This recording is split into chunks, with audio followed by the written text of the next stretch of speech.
So we're looking at this table below.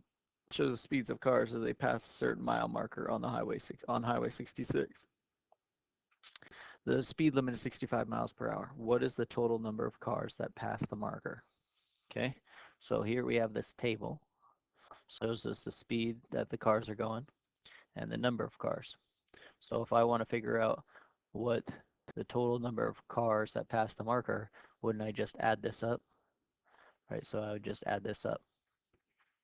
25, 25 is 50, so there's total of 50 cars here. Right, that would be the total.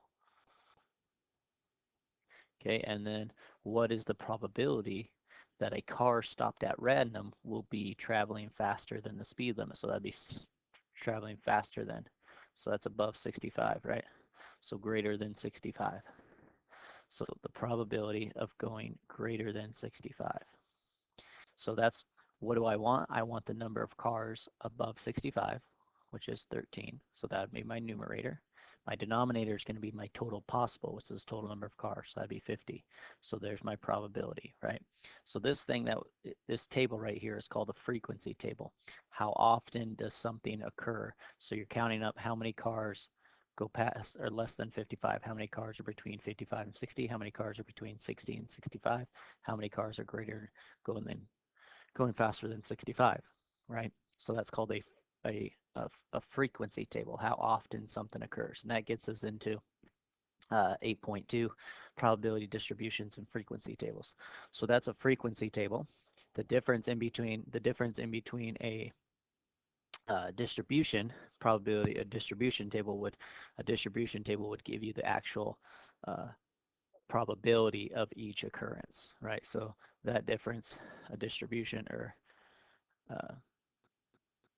would give you the probability. So it'd be 2 out of 50, 12 out of 50, 23 out of 50, 13 out of 50. So that would be a probability distribution, okay, table. All right, so relative frequency is the ratio of frequency of a category to the total frequency, okay? So that was a frequency table. Now, relative frequency is our actual it's our probability basically, a relative frequency. So it's relating how much something occurs to our grand total, right? So it's our probability, 13 out of 50.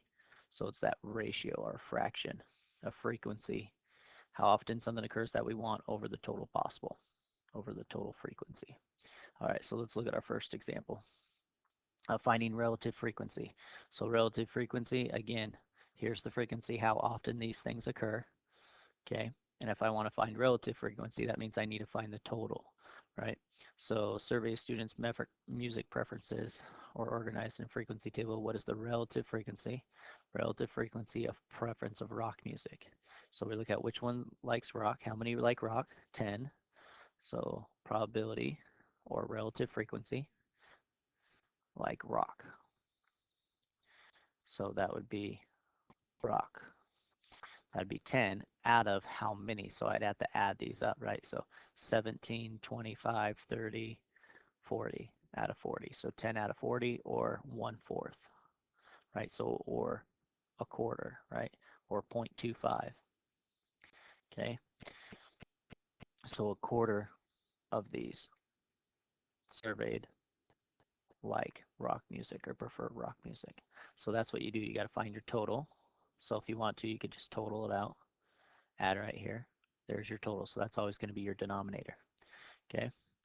And then look for, so you're going to use that same survey, except for we're looking for preference of classical music. So how many classical is going to be in our numerator, but our denominator would be the same because we're listing the same numbers. Okay, so that's it for problem number 1.